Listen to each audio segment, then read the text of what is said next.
Bonjour, je suis Thomas Salviejo, directeur de la marque, des médias et des partenariats à la Banque Postale. Bonjour, je m'appelle Evan Nataf et je suis cofondateur de Beastly, qui est une agence de marketing d'influence et de celebrity marketing. Alors je pense qu'aujourd'hui, on n'a jamais eu autant de possibilités pour être créatif dans le secteur, que ce soit les régies publicitaires, les agences, les annonceurs. On a eu une multiplication des leviers ces dernières années. Le Creator Economy nous a apporté beaucoup de choses aussi. Alors effectivement, notre créativité, elle est nativement régulée par la réglementation.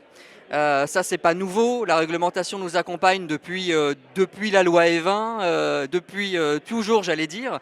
La creative economy est régulée depuis 2023 et encore plus depuis le début de l'année 2026 avec l'obligation contractuelle au-delà de 1000 euros.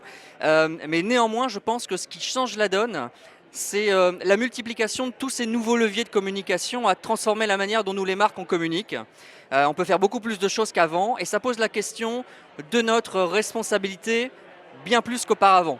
C'est-à-dire qu'on doit avant tout se poser la question de savoir si les collaborations qu'on peut mettre en place sont bien conformes, encore plus à notre plateforme de marque, parce que nous ne sommes plus de simples émetteurs top-down. Donc premier point, les collaborations qu'on peut faire nous obligent aussi à nous poser la question de savoir avec qui l'on travaille, quelle créatrice, quel créateur, quel est son historique, est-ce que cette collaboration est bénéfique vraiment pour la marque, conforme à nos valeurs, à tout ce que l'on est.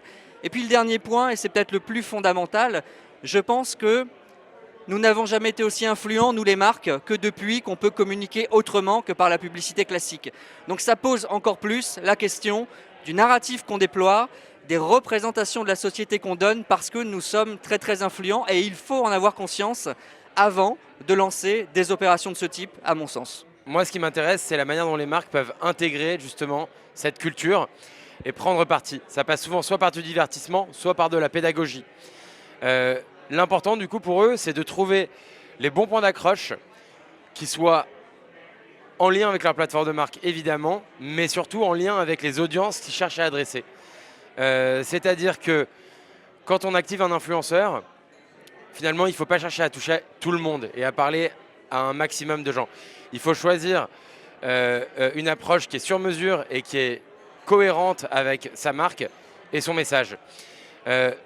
On a plusieurs critères. Il y a le format, il y a la plateforme, il y a l'incarnant, il y a le message. Donc voilà, c'est vraiment une somme de tout qui permet d'avoir la bonne publicité, on va dire.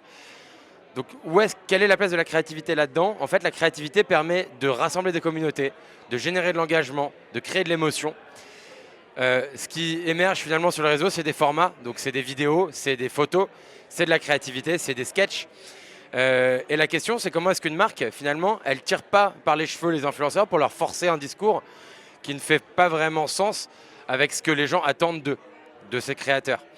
Donc voilà, je pense que l'authenticité, finalement, c'est vraiment la bonne alliance entre la créativité et la responsabilité. C'est de dire, personne ne peut pas porter tous les discours. Certaines personnes sont meilleures que d'autres pour porter certains discours. Et le travail d'une marque ou d'une agence, c'est justement de réussir à trouver ces bons points d'accroche, ces bons territoires de marque qui soient, qui soient valorisantes en termes de créativité, mais surtout qui fassent sens et qui soient pertinentes en termes de messages publicitaires.